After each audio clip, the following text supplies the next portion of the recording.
We're in the eastern part of the Democratic Republic of Congo. It's one of the least developed countries in the world, but there's an estimated $24 trillion worth of minerals here. Tantalum, tungsten, tin, and gold have all been linked to violence in eastern Congo by rebel groups and the Congolese army. Millions of people have been killed in the Congo over the past decade. I want to see peace in the Congo. The same minerals are used to make common electronics that are sold all over the world. But in 2010, after months of lobbying by advocacy groups, an obscure resolution called Section 1502 was dropped into the Dodd-Frank Wall Street Reform Act. It means publicly traded companies are now required to track whether their products contain conflict minerals from Congo. Some of the top tech brands are taking credit for reducing violence here, with the world's largest chip maker, Intel, even claiming that some of their products are now 100% conflict-free. We're proud to say the world's first commercially available conflict-free microprocessors do just that. But how sure can they be? Fault Lines travels to eastern Congo to investigate.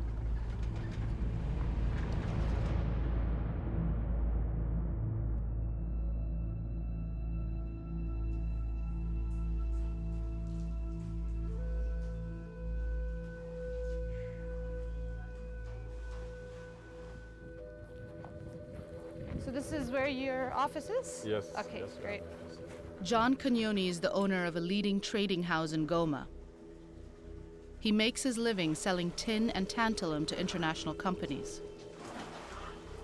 In 2010, he warned that the Dodd-Frank law would backfire. But he says he was up against a powerful lobby.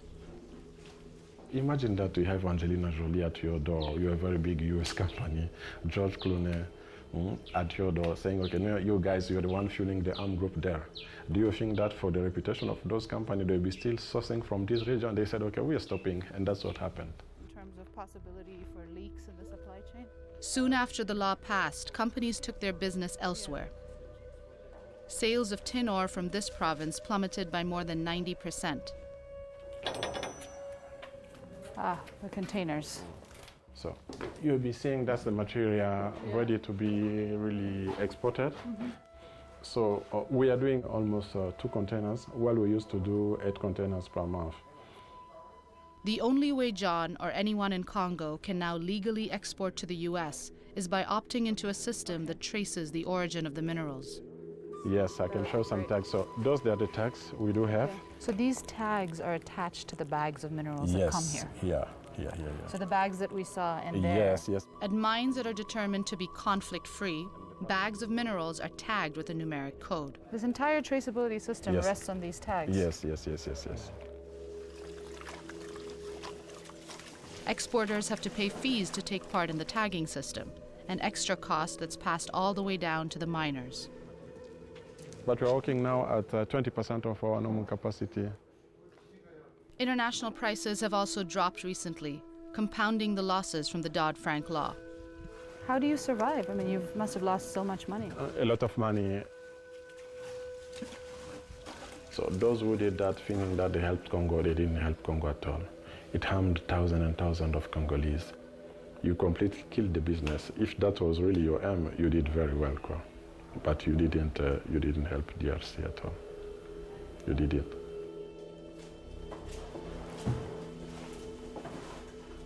The tagging system has been criticized for being not only expensive, but also slow to implement. We're on our way to meet Maxime Mwange, who helps the DRC government determine which mining sites can be certified as conflict-free.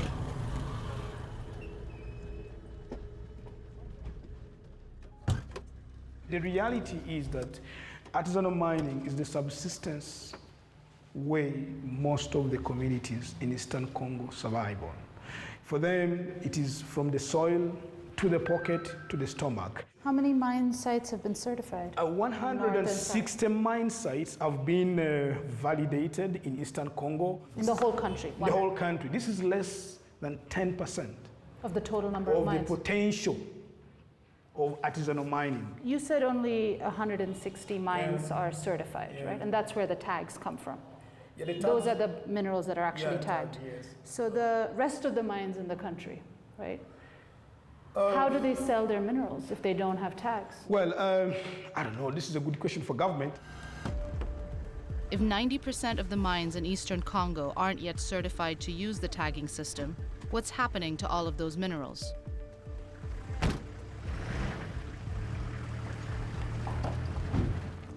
We got a tip about a mine in a place called Nyabibwe, the very first in eastern Congo to be certified as conflict-free. We stopped within sight of it, but weren't able to get close. Until last year, Nyabibwe was part of a project piloted by companies like Philips, Intel, and Motorola that was held up as proof that minerals could be traced from mine to export. But a source told us that untagged minerals had been brought here illegally, mixed in with the tagged minerals, and passed off as conflict-free. To find out more, we headed to a remote mining village called Numbi, a 6-hour drive even deeper into the mountains. We're just arriving in Numbi. It's one of the largest mines in the area and the most recent one to be certified. It's been 4 years since UN forces and the Congolese army cleared this area of armed groups, but it's only recently been designated conflict-free. In Numbi, we met Ombeni Chikala, a supervisor at a local tin mine. For 15 years, he's made his living as a miner, starting as a digger and working his way up. Katika hii kazi nilikuwa nasiporte kila mtu. Kwa leo tangia hii minere shuke vitu vinashanje sana. Unakuta asubuhi sio natoka kwa nyumba.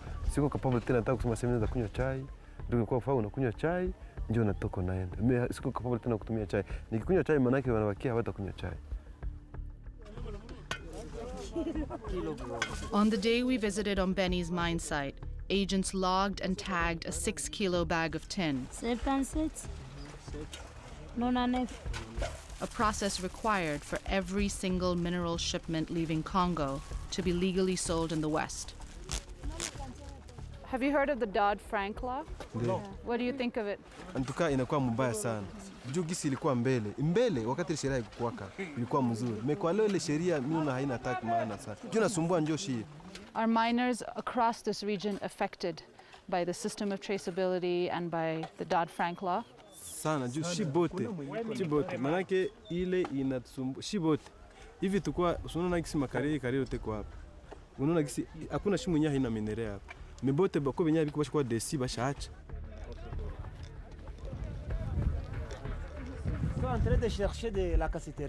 Jean Ngerageze is the president of a local mining cooperative. La loi Obama est venue aussi nous expliquer que les minéraux doivent bénéficier beaucoup d'avantages à ces creuseurs-là qui creusent. Et là, le minerai que nous produisons, nous, ça enrichit le monde. Le monde, nous restons toujours pauvres. C'est ça le grand défi. C'est ça le grand défi. Voilà. We asked Jean how miners here were able to make a living before the site was certified. Did you have the same system 6 months ago? De Magouille, les gens de Nyabibwe venaient prendre disons, les négociants descendaient avec les minéraux d'une façon là camouflée jusqu'à Nyabibwe et à partir de Nyabibwe, ils taguaient.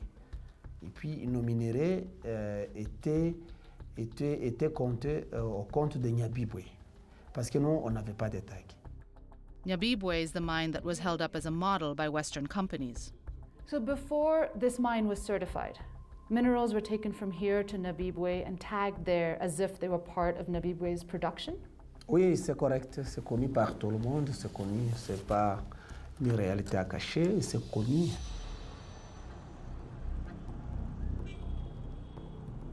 We're in Bukavu, the capital of South Kivu, to meet with Abbas Kayonga.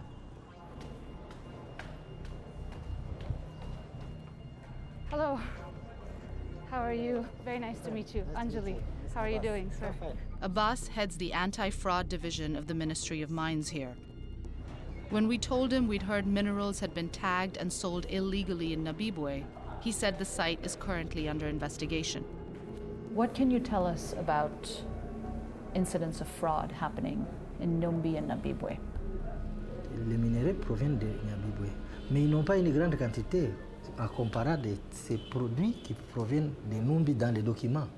So you're saying the amount that's produced in Nabibwe is not very high, but the amount that's exported is very high. Dans les documents vraiment c'est trop grand, une grande quantité. Abbas and his agents track minerals from uncertified mines that arrive in the city.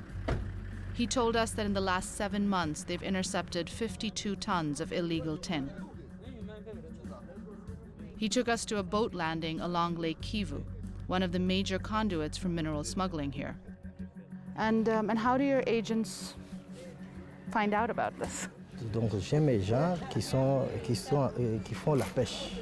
Ils travaillent avec les gens qui ont la pêche et dès qu'on les intéresse pour transporter, ils deviennent transporter, ils me téléphonent, ils disent non, aujourd'hui nous avons un rendez-vous, à 19h nous allons traverser, ou bien à 6h du matin nous allons traverser.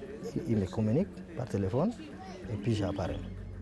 And it takes place in little boats like this? Oui, ça prend, il y a des fois ça passe par les bottes, oui. Des petits bottes comme ça. Ça prend même une tonne ou bien 500 kilos. Dernièrement, nous avons attrapé, c'était 800 kilos, avec une petite boîte comme ça. Are most of the minerals that are smuggled across the lake, are they tagged minerals or untagged? Untagged. Untagged. And where are they mostly going to? What's the number one destination? You know, ça c'est la frontière du Rwanda. Namuna gani itavuka, inafika pale kubariere pale. Basoda tu ndio wenyewe viko wanapitisha tu fundi. Hakuna kitu kingine. Back in Goma, we tracked down a government whistleblower who asked to remain anonymous. He gave us more information about how smuggling takes place across the land border with Rwanda. He described how minerals travel through checkpoints with impunity, and in some cases, women are paid to conceal them under their dresses. Takamata sa banamuke 10, banamuke 20 wala 30, wote wanavuka na ile minere. Ile ni complicité ya basoda ya huku Congo na basoda ya Rwanda. Akishafika pale, hakuna kubasema. What happens to the minerals once they get to Rwanda? Basi babu kisha tu vuka bariere unaenda tu Rwanda. Huko na minere na pale wanaitia tagi. Itakuwa exporte kwao. Wanatia tu tagi na wanajua haiko ya kwao.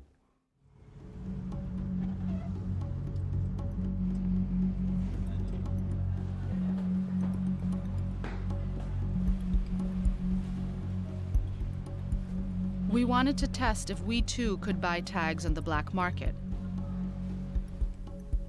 To do that, we needed to speak to a smuggler, whom we found through an anonymous lead. Over the course of several conversations, he finally agreed to make a deal. He would sell us tags and export documents from a Rwandan company for 2 70-kilo bags of tin. We agreed to meet at a local guest house. That morning, the place was crowded, and we could see security guards from the window. The smuggler, let's call him James, was late. When he finally arrived, he warned us that he was taking a great risk and agreed to an interview only if we concealed his identity. This is all the paperwork that goes with the tags. Donc, vous pouvez écrire tout ce que vous voulez ici.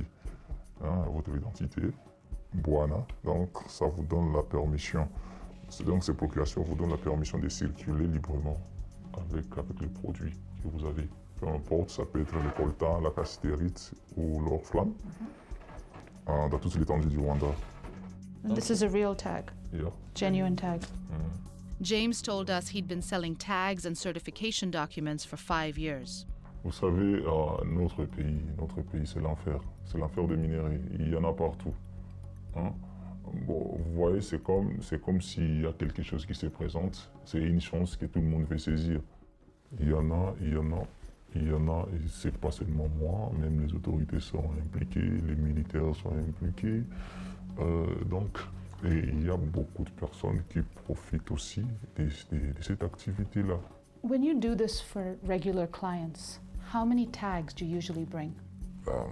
Là, je ne peux pas vous dire exactement les nombres parce qu'il y a beaucoup de sociétés minières au Rwanda, clandestines, je dirais, et tout ont des tags. On les livre les tags selon leur demande. Bien sûr que les Rwandais viennent là pour vérifier ce qui se passe, combien de tags ils ont livrés, mais les magouilles ne manquent jamais. Si je vous dis qu'il y a combien de personnes qui en a nombré. How many tags have you smuggled in total? Et pendant ces 5 ans-là, quand j'en avais envie, j'en ai trouvé. Vous comprenez, je ne peux pas dire que c'est autant de tags parce que c'est beaucoup.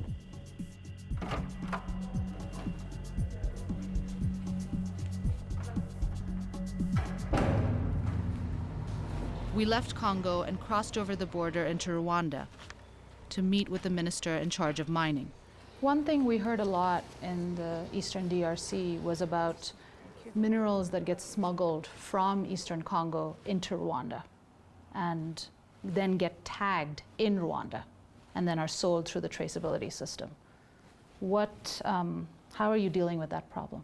I think the critical thing for any country is to have a system to be able to track and trace anything. So Rwanda has tried, and I'm happy to say that it has a system which works. So you're 100% confident that none of your agents can be bribed or sort of influenced, or minerals aren't coming in late at night when they're not working and getting mixed in? I think that all the minerals produced, processed, extracted from Rwanda are mined legally, and there are no conflict minerals in Rwanda or conflict minerals leaving Rwanda. And I'm 100% confident about that.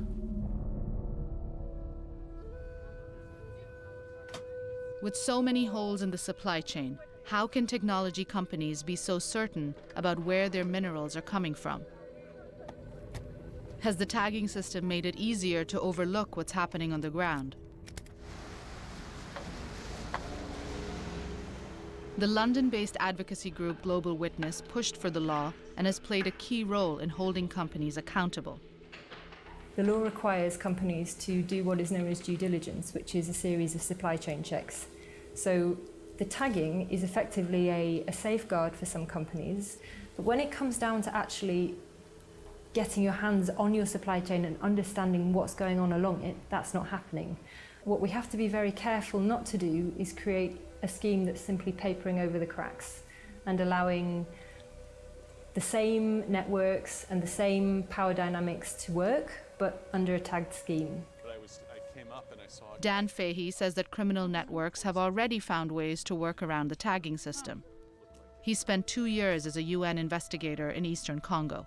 Rather than have guys with guns at the mine site, you have the guys with guns sitting in the trading town, taxing the trade or otherwise deriving money from the exploitation and the smuggling of minerals, or directly engaging in the smuggling by using government army trucks to drive minerals to the border, which are smuggled across the border. So you have an adaptation that's taken place that Dodd-Frank has not addressed. Do you think an approach like this would ever work in terms of coming up with a solution to the conflict in the Congo? I think it's possible to have some type of system, but it needs to be designed in cooperation with local actors, with national actors, not engineered from outside like Dodd-Frank has been. It was some activists in Washington, D.C. who had a very simplistic understanding of conflict, and they presented that as anywhere there are minerals, there's conflict. Therefore, if we address the minerals issue, it will end conflict. But that's a very misleading and simplistic narrative that they created, and it wasn't true then, it isn't true now. A Washington nonprofit called the Enough Project led the lobbying efforts for Dodd-Frank 1502, waging a high-profile campaign that drew in celebrities, consumers, and campus groups. Make us feel empowered to affect the change. I want my college to be conflict-free. Together with Apple and Intel, they've claimed that their efforts have helped reduce violence in the Congo. I'm going to the Enough Project to ask them about some of the consequences of the law they pushed so hard for. Hi, I'm Anjali. No, we were also just in Eastern Congo, and one of the things we heard from a lot of miners and people in the industry was they feel that this law that was supposed to help them has actually set them back and is actually hurting them. Let's remember that the status quo before all of this went into place was mining territories that were controlled by armed groups who were holding a gun to the head of ordinary citizens who were being forced to mine. Those extreme levels of violence required a response. Given that, all of the fraud that's been documented by the UN, is there such a thing as conflict-free minerals from Congo? Absolutely, yeah. There are several conflict-free sourcing initiatives going on in Congo right now, and those are minerals that should go into the international market and end up in our products. If you have minerals coming in, and then they're getting mixed in and bagged and tagged at the mine that's certified, there's no way of knowing what minerals are coming in. This is a problem. This is a serious problem. And these conflict-free sourcing initiatives are works in progress. There are still challenges, but at least something is moving. At least there is a system in place to start to improve.